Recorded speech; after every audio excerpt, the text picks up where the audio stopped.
ಸ್ನೇಹಿತರೆ ನಮಸ್ತೆ. ನಾನು ಯಾಕೆ ವಿಡಿಯೋ ಸ್ಟಾರ್ಟ್ ಮಾಡ್ತಿದ್ದಂಗೆ ಅಂದ್ಕೊಂಡೆ ಅಂತ ನಿಮಗೆ ಡೌಟ್ ಆಗ್ತಿರ್ಬೋದಲ್ಲ, ಅದಕ್ಕೆ ನಾನು ಹೇಳ್ತೀನಿ. ಯಾಕೆಂದರೆ ನನಗೆ ಇವತ್ತು ಕೊಟ್ಟಿರುವಂಥ ಟಾಪಿಕ್ಕು ಸಮಸ್ಯೆಗಳಿಂದ ಪರಿಹಾರಗಳೆಡೆಗೆ. ಅಂದರೆ ಸಮಸ್ಯೆ ಯಾರಿಗಿರಲ್ಲ ಹೇಳಿ, ಸಮಸ್ಯೆ ಪ್ರತಿಯೊಬ್ಬರಿಗೂ, ಹುಟ್ಟಿದ ಮಗುಗಿಂದ ಹಿಡಿದು ಸಾಯೋ ವ್ಯಕ್ತಿವರೆಗೂ, ಅಂದರೆ ವಯಸ್ಸಾದವ್ರಿಗೂ ಸಹ ಸಮಸ್ಯೆ ಇದ್ದೇ ಇರುತ್ತೆ. ಆದರೆ ನಾವು ಆ ಸಮಸ್ಯೆನ ಬಗೆಹರಿಸಿಕೊಳ್ಳುವ ಒಂದು ಕಲೆ ಕಲ್ತಿರಬೇಕು ಅಷ್ಟೇ. ಹೇಗೆ ಒಂದು ಸಮಸ್ಯೆಯನ್ನು ಬೀಗ ಕೊಟ್ಟಿರ್ತಾನೋ ಆ ಭಗವಂತ, ಹಾಗೆ ಒಂದು ಪರಿಹಾರ ಅನ್ನೋ ಕೀ ಸಹ ಕೊಟ್ಟಿರ್ತಾನೆ. ಆದರೆ ಆ ಕೀ ಹುಡ್ಕೋ ಪ್ರಯತ್ನ ನಾವು ಮಾಡಲ್ಲ.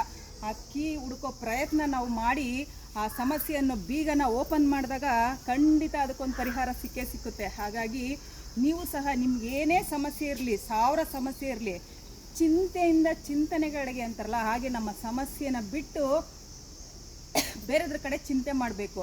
ಇವಾಗ ನಮಗೇನೋ ಒಂದು ಸಮಸ್ಯೆ ಇದೆ ಅಂತ ಅಂದ್ಕೊಳ್ಳಿ, ನಾವು ಅಯ್ಯೋ ಭಗವಂತ ನನಗೆ ಈ ಥರ ಸಮಸ್ಯೆ ಕೊಟ್ಟ ಅಂತ ಅದನ್ನು ತಲೆ ಮೇಲೆ ಕೈ ಹೊತ್ಕೊಂಡು ಕುಳಿತುಕೊಳ್ಳೋ ಬದಲು ಅದಕ್ಕೆ ಪರಿಹಾರನ ಹುಡುಕ್ಲೇಬೇಕು. ಯಾಕಂದರೆ 1000 ದಾರಿ ಇದೆ. ಒಂದು ದಾರಿ ಮುಚ್ಕೊಂಡ್ರೆ ಏನ್ರಿ, ಇನ್ನೊಂದು ದಾರಿ ಓಪನ್ ಇರುತ್ತಲ್ವಾ.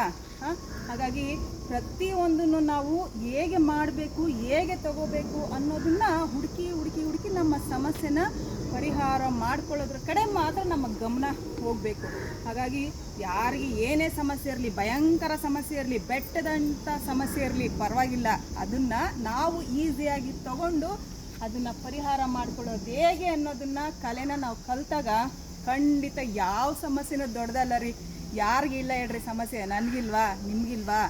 ಪ್ರತಿಯೊಬ್ಬನು ಹಣಕಾಸು ಇಲ್ಲದೆ ಇರ್ಬೋದು, ಬಡವ ಇರ್ಬೋದು, ಬಲ್ಲಿದ ಇರಬಹುದು, ಅಥವಾ ವಿದ್ಯಾವಂತ ಅವಿದ್ಯಾವಂತ, ಪ್ರತಿಯೊಬ್ಬ ವ್ಯಕ್ತಿಗೂ ಸಮಸ್ಯೆ ಇದ್ದೇ ಇರುತ್ತೆ. ಹಾಗಾಗಿ ಆ ಸಮಸ್ಯೆನ ಬಗೆಹರಿಸಿಕೊಳ್ಳುವ ಕಲೆ ಕಲಿತು ನಿಜವಾಗ್ಲೂ ನೀವು ಒಂದೊಳ್ಳೆ ಗುರಿ ಸಾಧಿಸಲಿಕ್ಕೆ ಸಾಧ್ಯ ಅಂತ ಹೇಳಕ್ಕೆ ಇಷ್ಟಪಡ್ತೀನಿ.